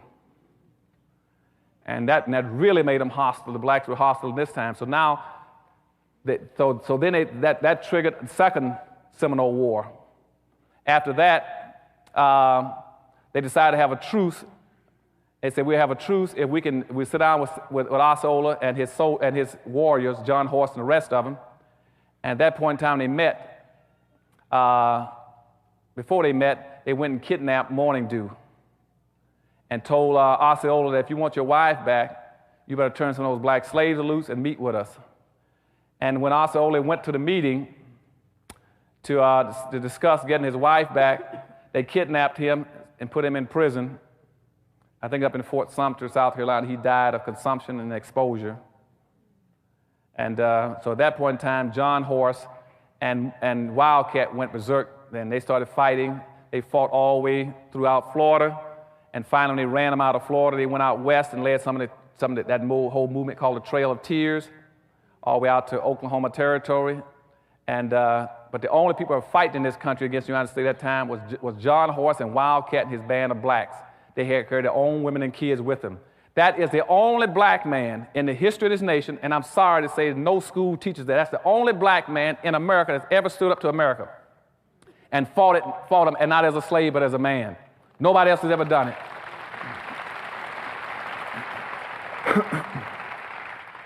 John Horse fought the United States for 50 years. They fought him all out west. They chased him all down through the west, through Oklahoma, through Texas, and finally chased him into Mexico. He went into Mexico and stayed there for about 5 or 6 years, and came back again, he and Wildcat. They tried to set up their little village again, but the whites out there, the racists, kept raiding their camps, shooting them and killing them. He kept fighting, and they finally killed Wildcat, shot him in the back with a shotgun and killed him. And then John Horse finally just gave up and got on his horse, allegedly, and just rolled off back into Mexico. You never heard from him again. But he fought for 50 years, the only black man. You can talk about any civil rights leader you want to. If you had a hero, that's the only hero we ever had that fought and says, I'm not a slave and I won't take it. I'm not Rodney King or anybody else. And so, they found nobody ever knew what happened to him, but he rolled off. That was John Horse. Now, this whole meritorious manumission policy is in effect, moving along at the same time, this control system. About 1852, a lady named Harriet Beach Stover wanted to write about it. So she then wrote about the whole thing. She interviewed a guy whose name was Henderson, which you all know as Uncle Tom. He then told about the story. She wrote a book called Uncle Tom's Cabin. But in that book, contrary to what most people think, Uncle Tom was not the bad guy. The bad guy was Sambo. And so I'm asking you all as my brothers and sisters, please in the future, don't call a black guy who you know is worthless and trifling. Don't call him an Uncle Tom. That's complimenting him. Call him his real name, what he's entitled to, and that's a Sambo. Any black person sells his own people out and will do them in, he is a Sambo. Now, what is a Sambo again? Going back to Meritorious Manumission in 1710, the whole conditioning process, the whole brainwashing system, the whole social engineering system says that you must teach black people to see the world through the eyes of whites. You must see everything through their eyes. You must accept their values, their superiority, whatever they think and feel, and that way we got you contained. And that's why when you see somebody like Colin Powell running for office, they say, well, you can run for office if you see the things the way we want to see them. If you want to be conservative, you can run for office. If you want to place a lot of importance on abortion, you can run for office. If you want to talk about being anti-taxing, you can run for office, which means if you see things the way we see them as a black person, you're safe. You're acceptable. And if you don't want to do it that way, then become an athlete or an entertainer. So therefore, you identify the rest of those blacks in the country. You stay away from them. They're bad. And you start going out and you try to go get a penny out of an athlete and entertainer, do something for the black community. They're going to do it. Their advisors won't let them do it. The agents won't do it. Their promotion people won't let them do it. They're going to identify with your community because, again, they have now already died and gone to heaven. Okay, so when Harriet Beecher Stowe put out her book, what she tried to tell black folk is that Uncle Tom was not a bad guy. See, Uncle Tom, you read that book, and most blacks, 90% of blacks never read it. They always call another black, he's an Uncle Tom, he's an Uncle Tom. He's not an Uncle Tom. If you read the book Uncle Tom was a guy who would not beat black women. Uncle Tom in that book was a guy who would not beat other blacks to make them pick more cotton. Uncle Tom was a guy who would come in at night and take cotton out of his own bag and put it in other black folks' bags so they wouldn't get whippings at night. Uncle Tom was a guy who would not tell where black folk were hiding when they went across the river and they broke free as slaves. But Simon Legree, the white slave master, had a black that followed him around named Sambo, who always says, you show me, give me the right, I'll show you how to trees the coons. I'll show you where they hides. And see, that's the guy. See, his role responsibility was going back to Meritorious Manumission. I told you about where you got to protect white folks' property and protect their wealth. He says, I will protect it and find it for you. And that's why you read in the movies and books that came out after Uncle Tom, you always had a black guy, a black slave, was running down the road saying, Master, master, here comes the army, let's hide our silver and gold. And you all say, our? How did it get to be our? You know, he always wants to say something that doesn't even belong to him. And that showed up all through history. And today you got the same kind of personality doing it. And now he's not saying let's hide our silver and gold. He's called himself a conservative. I'm also against affirmative action for black folk.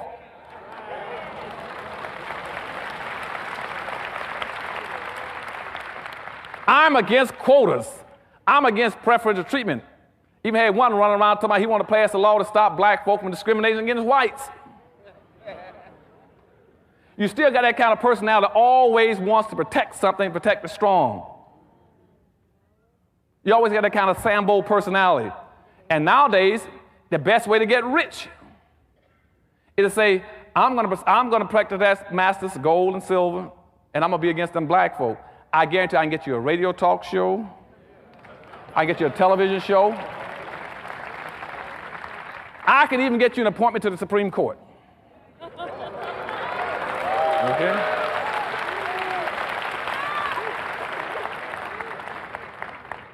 You tell me how many black folk you want to sell out, and I guarantee I'll show you how to make money. Because you see, every ethnic group, every religious group, every racial group, every political group has always made money off of black folk. Okay?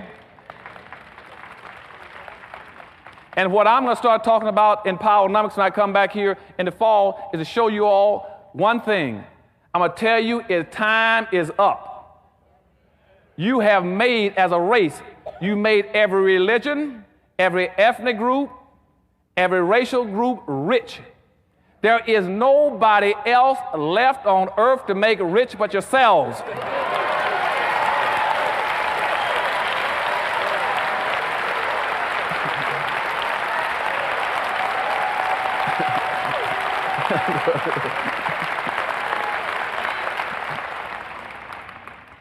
So that's all left. We got to do it for ourselves now. So don't give me this stuff about Dr. Anderson. That's the reverse discrimination. We are anti. You ain't anti nobody. You already made everybody rich.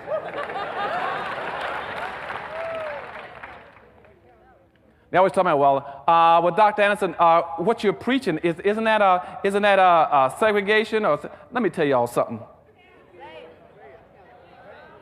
Starting again, back in 1850, blacks got hung up on that same mess, you know.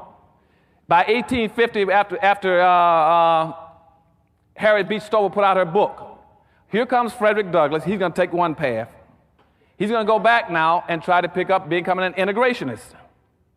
He becomes an integrationist, picking that he wants. Well, since they excluded us in 1638, saying we should never be permitted to enjoy the fruits of white society, let's be integrationists and civil rights people. Let's make them let us in. So they started their top strand called integrationists, which will run Frederick Douglass, Booker T. Washington, then up to all your civil rights leaders and Martin Luther King and that whole group, all the way down the line to even your present-day civil rights groups. They keep saying, we want access to whatever you own. We want to be included in whatever you own. Now you got another group that started after the book with Harriet Beecher Stover. They said they want to be segregationists. Then you got the more strongly willed persons like W.B. Du Bois. Then you got Martin Delany. You got Marcus Garvey. Then you got Malcolm X and Elijah Muhammad. They were going the other way saying, no, we want our separate stuff. Now, what I say by myself, and I know a lot of people might get upset when I say it, both groups were right and both groups were wrong. What I say is that it is not about integration. The issue is not segregation. The issue is congregation. It means aggregating. What it is called functional pluralism, which means we are not trying to integrate, we're not trying to segregate. No other group comes here and says, I want to integrate and segregate. What they're saying is that if I come together and concentrate as a people, concentrate my power and my wealth and my resources, I can compete. That's what they're talking about.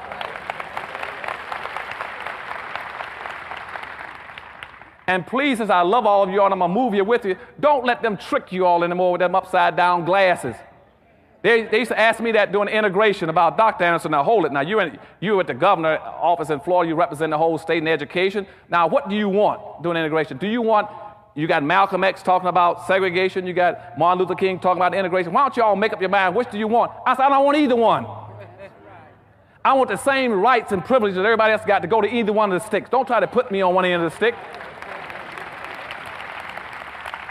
What I want more than anything else is to bring my people together and say, get all the power and wealth together like everybody else. And that way, quit trying to try to define us. You see, every Asian, for instance, when he leaves his homeland, he comes to America. He looks in the mirror and says, I'm going to America.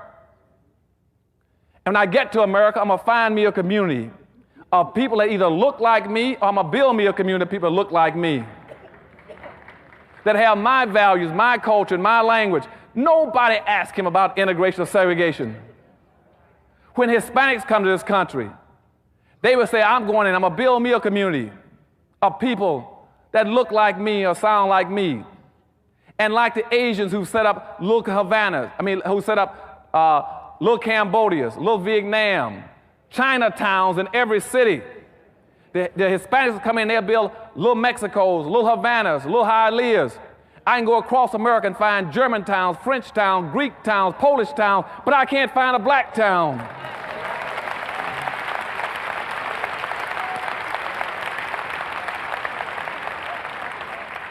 Because of our inappropriate behavior pattern with the rod and the we keep trying to integrate.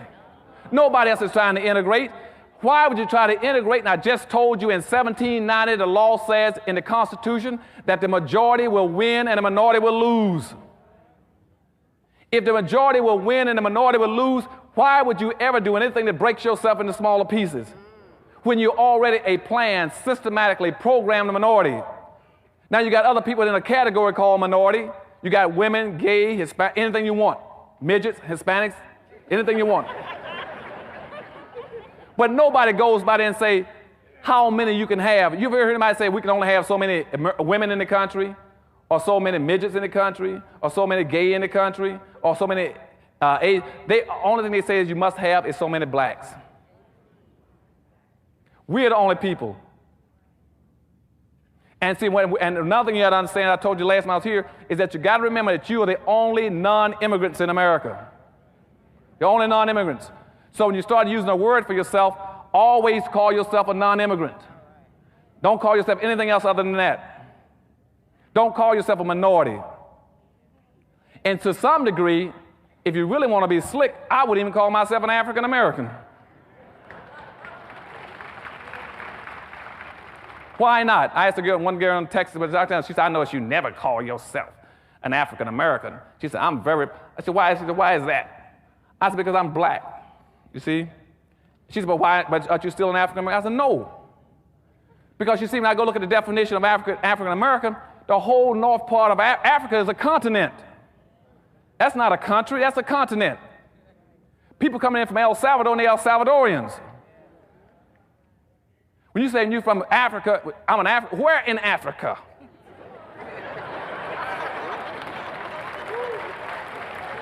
Do y'all understand what I'm saying? Where in Africa?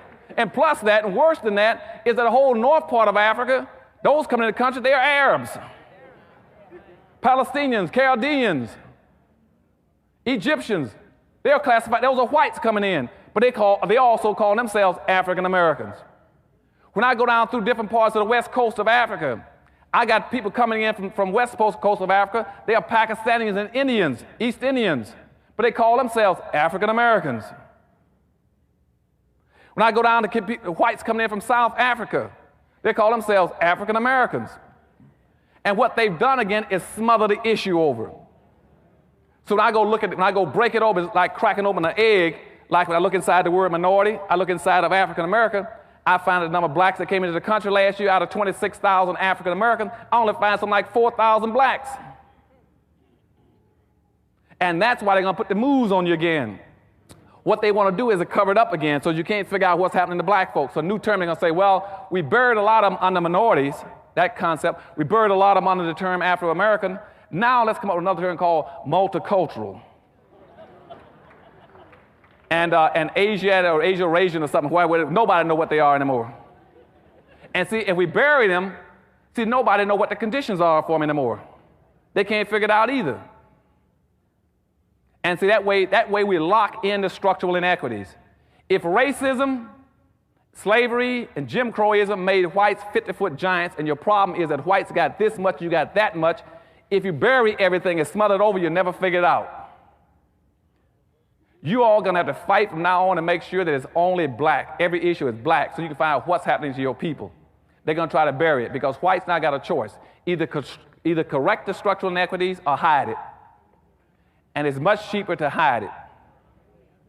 And one of the easiest ways of hiding it is to co-opt your leadership, to pay off the black leadership and bring them inside the circle, and they're not going to make issues over anything. Instead of functioning on as I said, your problem is the structural inequities. The structural inequities are so bad in America, and they have been so bad since slavery, that that civil rights and integration can't even reach black folk. They're so badly damaged and hurt. And I don't know why the blacks keep running around talking about we want civil rights and equality. You can't get equality if you're unequal. Unless, again, they put those glasses on you and turn them upside down, and all of a sudden you begin to see unequal as being equal. The worst kind of racism is the racism that pretends that unequals are equals. And that's what they've done to you. They got this whole new concept called a colorblind society. And what colorblind society means, let's be blind to black folk, pretend we don't see them. And they're hiding and smothering it again for you. And that's what it means. Now, where did that come from? It came from some of the white civil rights think tanks out of Washington. After the civil rights movement, what they wanted to do was say, let's bury the issue with black folk. And they gave our civil rights leaders a chance after the civil rights movement to make the difference. They didn't take it. Our black leadership displayed inappropriate behavior coming out of the civil rights movement. Throughout the civil rights movement, when they should have been focusing on the real issue, they didn't do it. Instead of focusing on correcting the historical damage that had been inflicted on black folk, they started messing around with civil rights and integration and never touched the problem. Ran all over the country, thinking that by taking down the signs over the water fountains or the bathrooms about colored only or black only, that they were dealing with racism. They didn't even touch racism. Racism was 3 stories down. Getting a black folk to sit in a white restaurant or sit on the front of a bus has no meaning at all. The second thing they did was they never had a plan. They ran all over the country from one demonstration, one march to the next one, never had a national plan about what they're going to do when they get there and what the next generation of blacks are going to do. And thirdly, they never built an institution to carry out a national plan. And when they did that, whites then changed their policy on blacks. They figured out black folk had displayed this inappropriate behavior and missed the boat. So what they did then, they said, let's put the moves on them.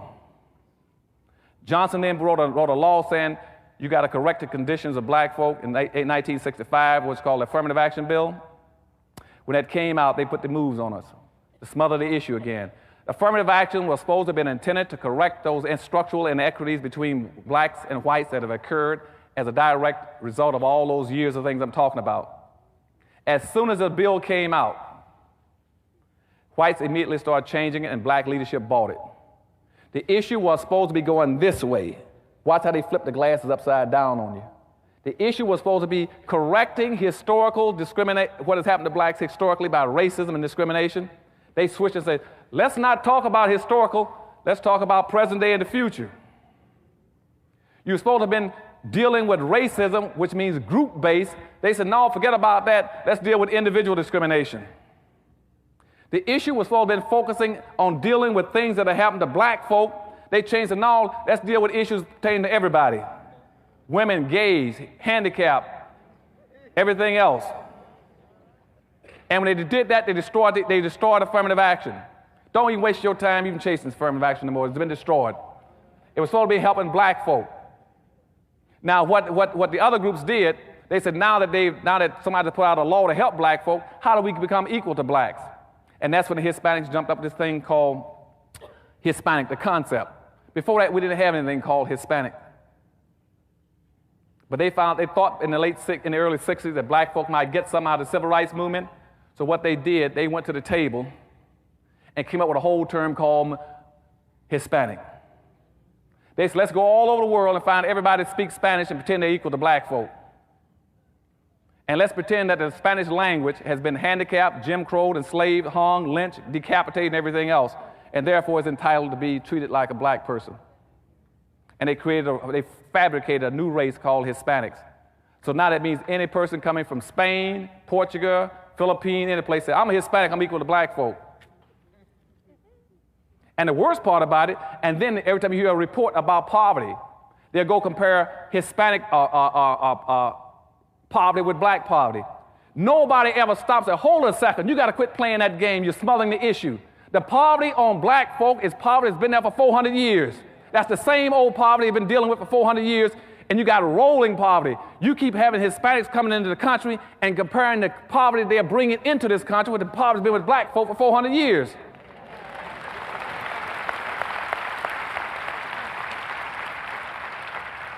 Nobody wants to stop them from doing that. Now people say, well, they got poverty. Yes, but that's poverty they bring in here with them. Black folk didn't bring poverty with them. It was given to us as a gift.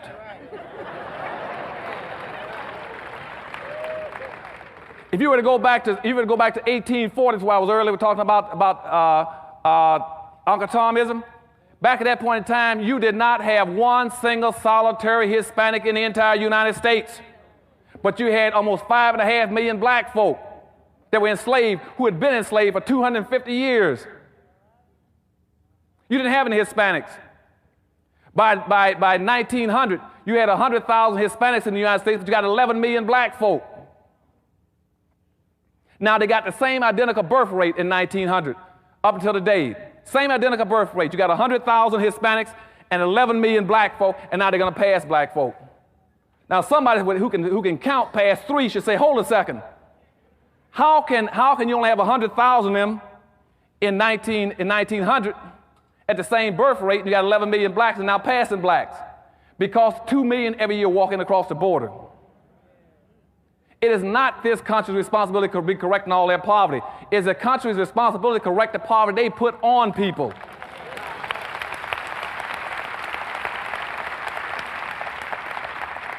The poverty, and see, if you go through history, you cannot find one single solitary instance where anybody else in this country have been denied access to the educational system, to the economic system, to the political system, to the social system, but black folk. Don't you let anybody compare themselves with you. And that's why I said a few minutes ago, use terms that isolate you and reconnect you with your history and give you a special uniqueness so that nobody can piggyback off of you. Use the word non-immigrant. If you're going to do wrong right. If you want to insist, for those in the audience who want to insist on using the word minority, then at least qualify and say we're the only involuntary minority, or we're the only planned minority.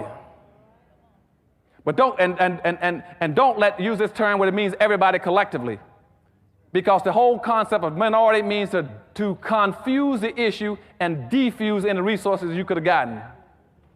Now, where does that come from as a minority? Let's deal with that concept a second.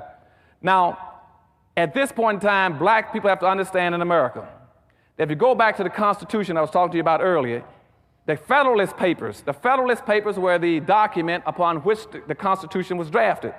The Federalist Papers said this, that if you're going to have a social democracy, where the rule is that the majority will win and the minority will lose, then the majority has some obligations.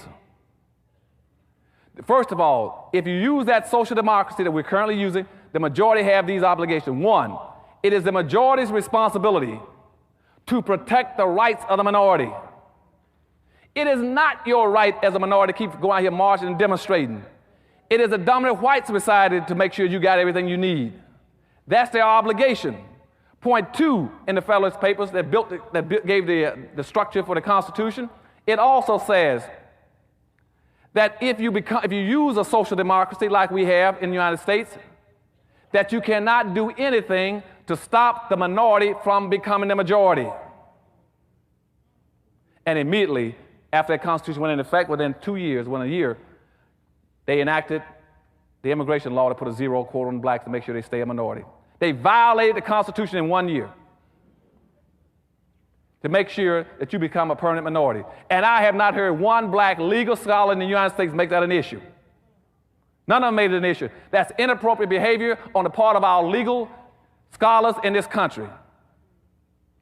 And thirdly, in the Federalist Paper, it says, and if you fail to protect, the majority fails to protect the rights of the minority, and if you do something to impede the minority from becoming the majority the same way you became the majority, then thirdly, that minority has no rights to abide by your laws and your rulings. Now think about that. Now I want to know where are all my black scholars and my black legal minds. Why aren't you displaying appropriate behavior and investigating that, find out why it is that you got the minority running around trying to protect itself when you know good and well it doesn't have the power and resources to do it. That's like trying to have a baby to look out for himself when you know he cannot go out and work a job and fix his own food. It's your obligation to take care of him. But nobody raised it as an issue in this country. Where all my black legal scholars should be raising issues over the fact that in this country, that the 13th Amendment that was given to black folk, that was supposed to free black folk, was never enforced. The Emancipation Proclamation was supposed to free blacks. That's what they say in the myth. But it wasn't. The Emancipation Proclamation by Lincoln was only to free those blacks that he had no authority over in the first place. He was talking about the blacks who are any black who's in a state that broke away from the United States, you're free. He doesn't have that authority, he just broke away. Now, the blacks he could have freed that were still in slavery on the north side, he didn't do anything about them. To this day, they never corrected that. So legitimately, they are still enslaved. Secondly, if you put out the 13th Amendment, freeing people, or let's go to the 14th Amendment. If you go to the 14th Amendment, the 14th Amendment saying they hereby, forbade any kind of involuntary servitude. Then they stuck a clause in there, except when duly have been prosecuted and charged. You know what that means? What that meant was then that any white in the South who wanted to re-enslave black folk, all they'd do is come up with a charge and he can re-enslave you. And what the South did immediately after the 14th Amendment went into process, they passed what's called a Black Codes in 1865 and 66.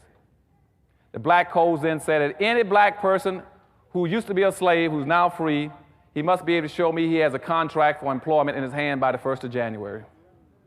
Or therefore I can arrest you and charge you with vagrancy and put you back into a plantation and slave you again. Now, all the people knew that. They didn't raise any cane about it. Today, that's still a part of our Constitution. I don't hear my black scholars. Where's the appropriate behavior? Now, why is that important now when I talk about appropriate behavior? Because now there's a bill on the Hill where some white conservatives now want to lay claim to the 14th Amendment and say they're going to write a law called Equal Opportunity Act. What they're going to say now is that bill can be used for whites too, so that you can now not infringe on their rights. And what black folks should have done is gone back to the slaughterhouse case in 1872, which says that the 14th Amendment was strictly written for black people. That's what, see, in other words, whites are using the 14th Amendment for reverse discrimination charges against black folk. Now, you all follow me through on this. How can you allow somebody, if something is written on this side to help save you from this guy, how can you let him take the same law and knock your brains out on the other side with it? Am I losing you all on this now? But so how can whites come around now and claim use of the 14th Amendment that was written to protect black folk from whites? And now whites are taking it and use it to hit blacks with it. Where are my black lawyers and judges? And you got a black sitting on the Supreme Court now, it keeps ruling, talking about he's a constitutional authority based on the Constitution. I'm just telling you, the Constitution is knocking our brains out. I don't need no more Constitution.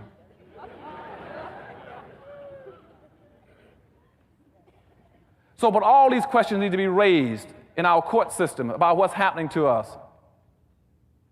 And nobody's doing that. So in the bottom line, what I'm saying to you is that we got major problems in society, but we keep doing all these things wrong.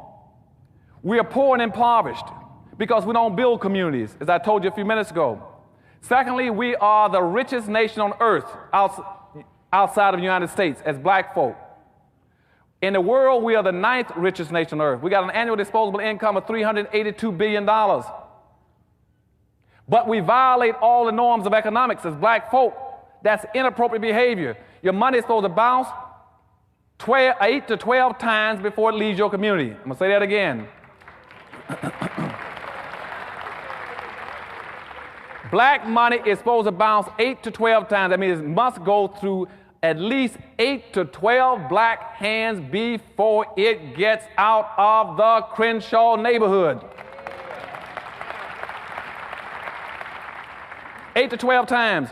And it doesn't. Black money does not bounce one time. As soon as a black person gets paid, he's got this inexcusable denial in his mind saying, as soon as I get paid, I'm going to run over every other black and get into the suburbs to spend it in a white store, in a white mall. And the Jews, on the other hand, their money bounced 18 times before it leaves their community. You look at the discrepancy between one bouncing not once and one's bouncing 18 times. Black people right now spend 95% of their money outside of their own communities. They spend 5% in their communities. In their communities, they spend 3% of that with non-black owned businesses. Black folk try to live off of 2% of their disposable income. They keep 2% every year. Then they take that 2% and put it into a savings account, a bank, and then they can't even get a loan from the white bank they put it into. Now, anybody's right mind knows that it's humanly impossible for you to live off of 2% of your income. It can't be done, but we keep trying to do the impossible. Why do we keep trying to live off of 2% and you know it can't be done?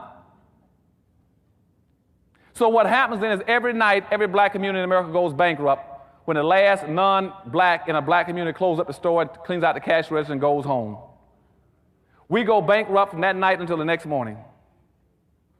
And the reason we're doing that, the reason we're so impoverished, is because other groups are also boycotting us. We don't have any business structures in our neighborhoods because others are boycotting you. As long as you live, you'll never see a white person because his money is bouncing in his own community. So he's not going to let his money bounce in your community. So when he gets money, he keeps it. You don't see him getting in his car on a Saturday morning, like this morning, driving down to a black neighborhood, getting out of his car, going into a black store, buying a black-made product.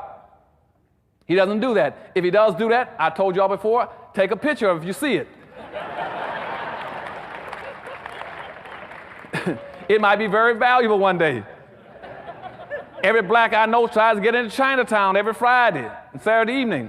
Have you ever seen Chinese trying to get into a black neighborhood to buy anything? Then why do you keep doing it? Inappropriate behavior.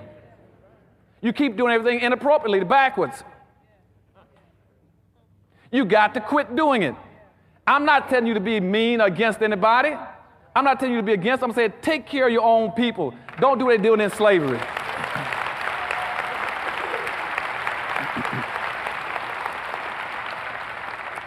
And an instance of that, let me jump back into history again. On the eve of the Civil War, we had over 6,200 blacks in America that owned other slaves. 6,200 blacks were slave owners. Now, let me break that down a little more specific for if you don't understand what I'm talking about, not looking out for your own people, inappropriate behavior. Same thing out of Africa. They never changed all these things, still doing the same thing, and it's brainwashing, seeing things upside down. In New Orleans, for instance, in New Orleans, I only had 842 blacks in the city at the time. And out of the 842, 612 of them owned slaves.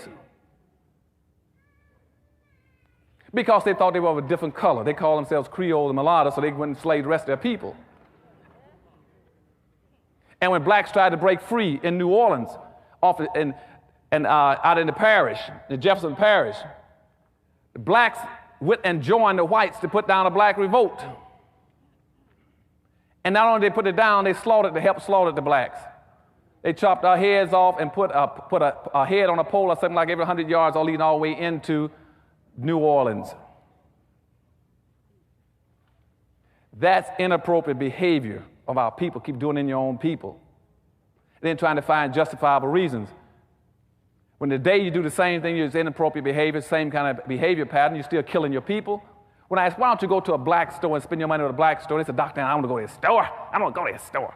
Why? I say, well, he sells it costs too much. He charges more than the guy 3 doors down.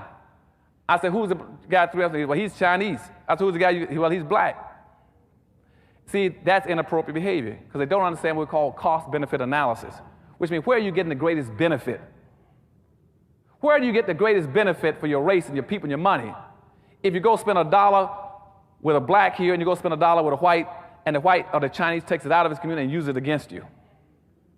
At some point, somebody's got to be home upstairs.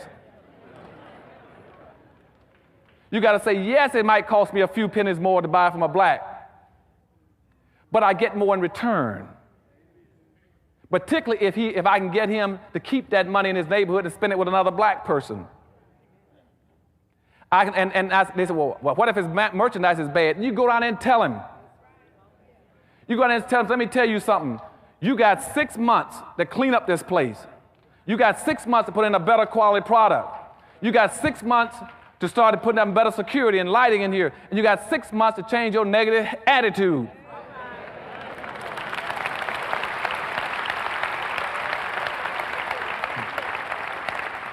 And hold him accountable. We must have an accountability system for our merchants and say, you got a responsibility. Now, I just got back from Detroit, Michigan last week, and my mother is old now and sort of senile, and my sister is also got some handicapping problems. She went down and bought a ham.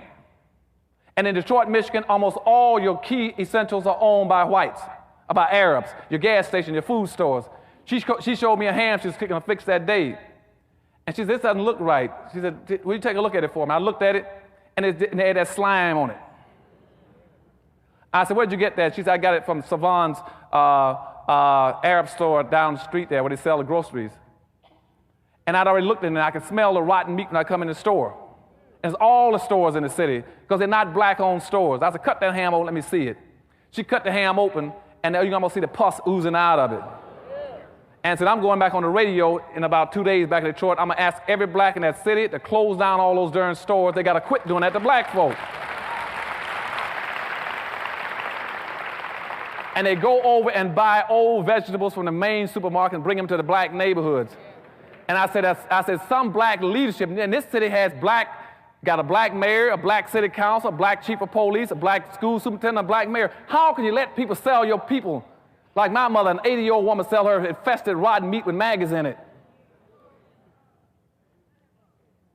Inappropriate behavior. And they keep saying, well, Dr. Adams, we're electing the blacks. They're going downtown, they're representing. Then pull them out of office. You get people out of office. Don't support anybody in your community that won't support you in the black community. I don't care what color he is. Pull them out of office. How do you pull them off? You pull them out of office through accountability, recalls, and if you can't get to them, boycott whoever puts them in office. We got to get wealth and power as quick as we can if we're going to survive. The time is running out. We need money. We don't need jobs, we need money.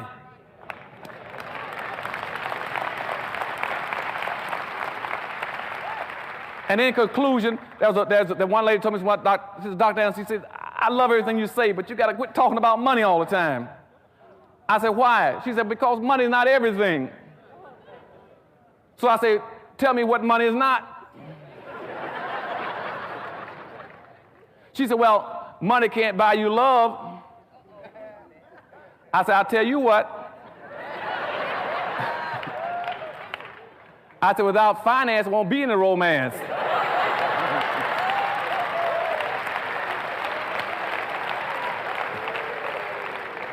She said, you know, you can make all those smart statements you want. I tell you what, I bet you money won't take you to heaven.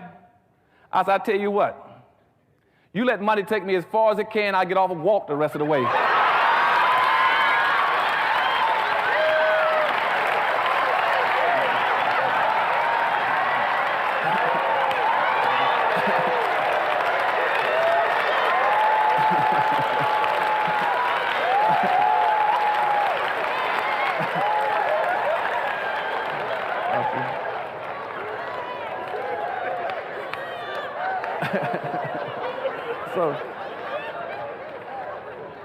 So in my last thing, she said, well, I'll tell you what. She says, I don't care what you say, Dr. Adams. As far as I'm concerned, money is the root of all evil. I said, you're right. I said, because when I don't have any money and my people don't have anything, I am evil. Okay? So I thank you and I love you.